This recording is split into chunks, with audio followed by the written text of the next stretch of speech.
metal in my ankle and stuff. What?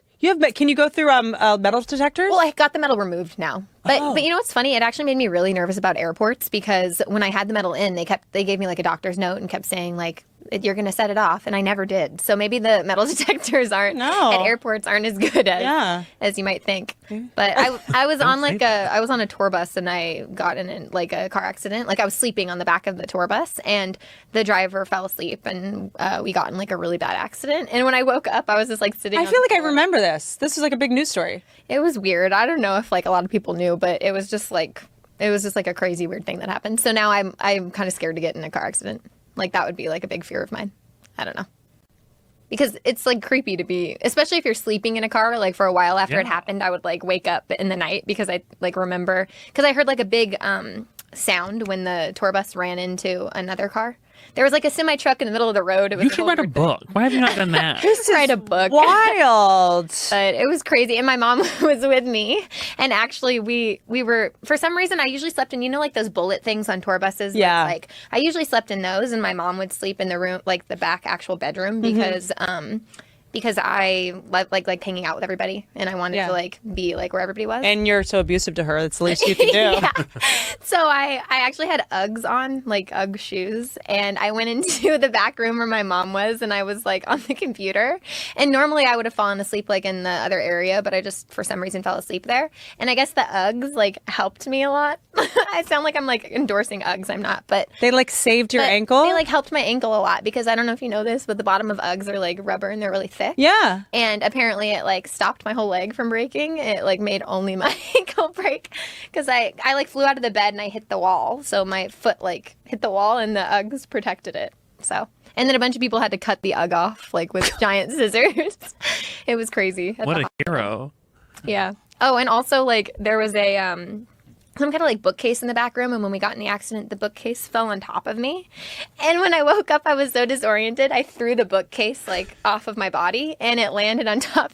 I heard, oh! And I was like, Mom. And then my mom had a concussion. Okay, that's what your mom was talking about. Your mom. Yeah, see, my mom does have yeah. Little no, I comment. get it. Like your mom, right when she was going under anesthesia, remembered you throwing a bookcase at her. Probably, yeah. Yeah. That might have come into play. Y'all are wild. Edgy, I told you.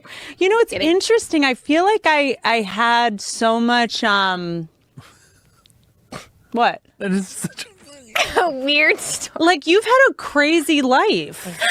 It was really weird. I had these, like, assumptions that your life has just been, like, this fairy tale. Not that it had, it's just there's been some wild shit has happened to you. My mom didn't know that I did that. Like, she didn't know for like a solid 3 hours. That it was you? Yeah. Like, she thought that it was from hitting her head on the wall because she hit her head on the wall. You should have just gone with that story. Well, I thought like, until she wakes up, I'm not gonna tell like exactly what happened. Did anyone else get hurt on the bus except you two? The driver did, yeah. His like arms were severed. It was great. Why am I telling these horrible stories and laughing and smiling? It's traumatizing. It's demonic.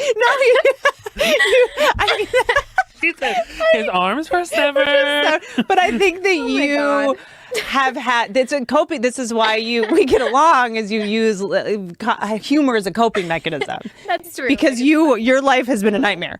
It's been a nightmare. Your life is like if there's one takeaway from this interview, your life has been an absolute nightmare. Your life is a constant horror movie. No, that is the most horror movie. That's how every horror movie starts, like a balloon ball. Like at a nursing home. Like that's like Pennywise, like threw the balloon down the street. Like I think you have obviously a very resilient, triumphant humor mechanism getting you through all this. I love that you led this right. My ankle was broken. His arms were severed, but my ankle was fine. I'm like, well, let's get back to my ankle. I'm like, not. And I love Uggs, but he doesn't have arms. He doesn't have arms. They reattached his arms, actually. God. You've been through some shit. There was one good part to it. There was like a really cute firefighter that came onto the... I told you! What did I say? You need to be with a firefighter. That was my chance. I was in Effingham. Where is he? Effingham, Illinois? Where's the firefighter? Shout out. What did he do? Do you remember him? He carried me to the ambulance. When was this? It was like 5-6 years ago. He's probably married and very happy. Okay, well. But just in case. Can't wreck a happy home. So if you're listening, DM Benton. And we'll put you in touch. It was like out of a movie. There were like explosions in the background, and he was like carrying me and running. It caught on fire? A moment. Yeah. It's like waiting to exhale.